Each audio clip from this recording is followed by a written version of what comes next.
Assalamualaikum warahmatullahi wabarakatuh. Perkenalkan, nama saya Arin Cantika Musi dari jurusan Teknologi Informasi Prodi Teknik Komputer kelas 1A, nomor BP 1901082027. Pada video kali ini saya akan membahas mengenai thread. 1. Definisi thread yaitu unit dari penggunaan CPU. Yang kedua, thread terdiri dari thread ID, program counter, register, dan stack. Yang ketiga, thread juga sering disebut lightweight process. Yang keempat, thread berbagi kode section, data section, files, dan sumber daya dengan thread lain yang termasuk dalam proses yang sama. Yang kelima, proses tradisional atau heavyweight process, hanya mempunyai thread tunggal. Selanjutnya ada single and multi-thread process. Bisa kita lihat pada gambar, single thread process adalah proses sederhana yang mempunyai thread tunggal yang berfungsi sebagai pengendali. Sedangkan multi-thread process adalah proses dengan thread yang banyak dan mengerjakan lebih dari satu tugas dalam satu waktu. Di sini adalah thread life cycles yang bisa kita lihat pada gambar adalah alur dari thread. Selanjutnya ada keuntungan thread. Yang pertama, utilization of multiprocessor architecture, yaitu setiap thread dapat berjalan secara paralel pada prosesor yang berbeda. Yang kedua, responsif. Yang ketiga, ekonomis. Yang keempat, result sharing, yaitu sebuah aplikasi dapat mempunyai beberapa thread yang berbeda dalam sebuah alamat memori yang sama, karena thread berbagi memori dan sumber daya dari proses yang memilikinya. Selanjutnya ada multi-threading server. Bisa kita lihat pada gambar ada client, server, dan thread. Prosesnya itu yang pertama request, yang kedua membuat thread baru, dan yang ketiga meresume. Selanjutnya single core dan multi-core. Bisa kita lihat pada gambar terdapat perbedaan. Single yaitu ada tunggal atau hanya ada satu dalam satu waktu, dan multi-core ada dua atau lebih dalam satu waktu. Fakta. Pembuatan proses lebih berat dan lambat daripada thread. Contohnya pada Solaris. Yang pertama, pembuatan proses 30 kali lebih lama daripada thread.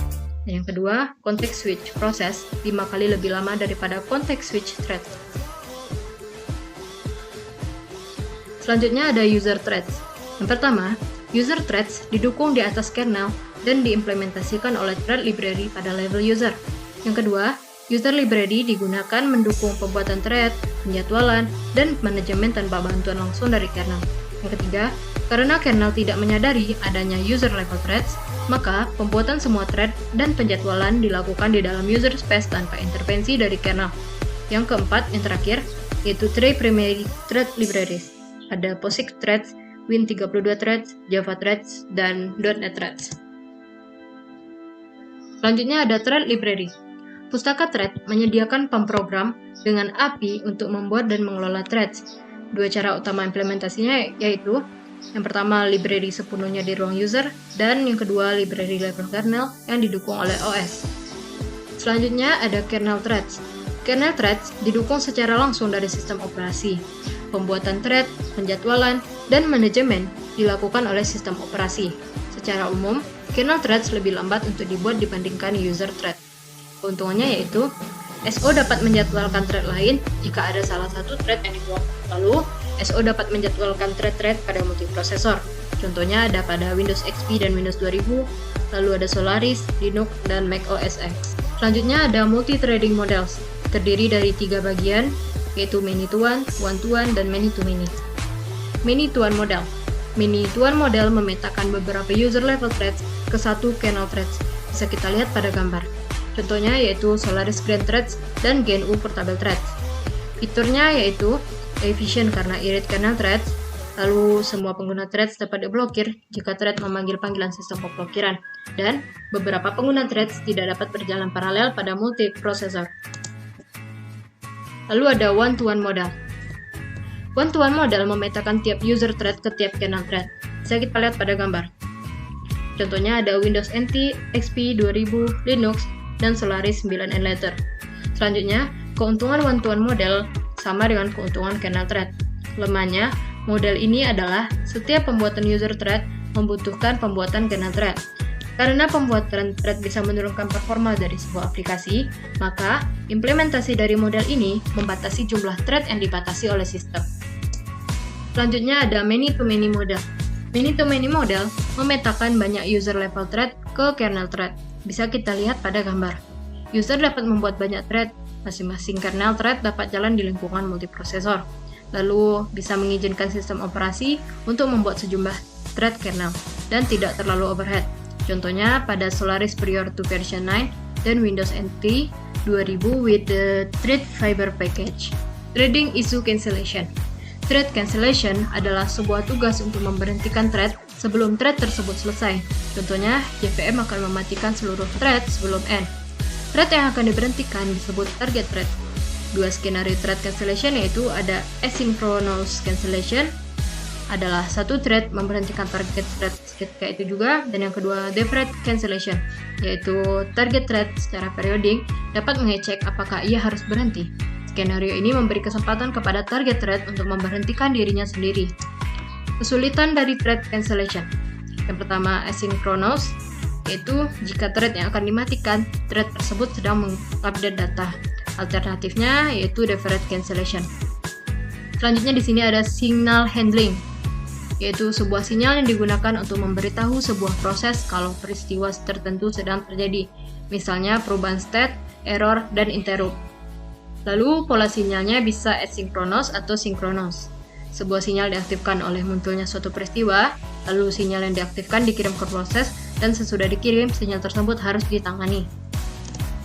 Masih dari signal handling, yang pertama sinyal sinkronos, yaitu sinyal dimunculkan oleh proses dan dikirim juga ke proses yang melakukan operasi tersebut ketika ada pengaksesan memori ilegal atau division by zero. Lalu yang kedua, sinyal asinkronos, sinyal yang dimunculkan oleh peristiwa di luar proses tersebut ketika ada proses menutup window atau ALT plus F4. Masih pada signal handling, penerima sinyal dapat diatur oleh sistem operasi dan didefinisikan oleh user. Lalu, pada single thread, penanganan sinyal lebih mudah, tapi multi-threading itu sulit karena satu proses memiliki lebih dari satu thread. Lalu kemungkinan sinyal yang dikirimnya ada ke pertama thread yang dituju, lalu setiap thread pada proses tersebut, dan ke thread tertentu pada proses tersebut. Selanjutnya ada thread pulse. Pembuatan thread yang tidak terbatas jumlahnya dapat menurunkan performa dari sistem. Solusinya adalah dengan penggunaan thread pulse ini. Cara kerjanya adalah dengan membuat beberapa thread pada proses startup dan menempatkan mereka ke pulse, di mana mereka duduk diam dan menunggu untuk bekerja. Keuntungannya yaitu biasanya lebih cepat untuk melayani permintaan dengan thread yang ada dibandingkan dengan menunggu thread baru dibuat. Lalu, thread pool membatasi jumlah thread yang ada pada suatu waktu. Hal ini penting pada sistem yang tidak dapat mendukung banyak thread yang berjalan secara konkuren. Selanjutnya di sini ada Windows XP Threads, yaitu menerapkan pemetaan one-to-one dan level kernel.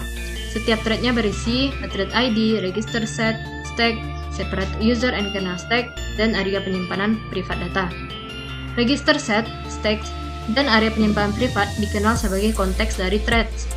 Lalu struktur data primary threadnya meliputi ada A-thread, K-thread, dan TEB.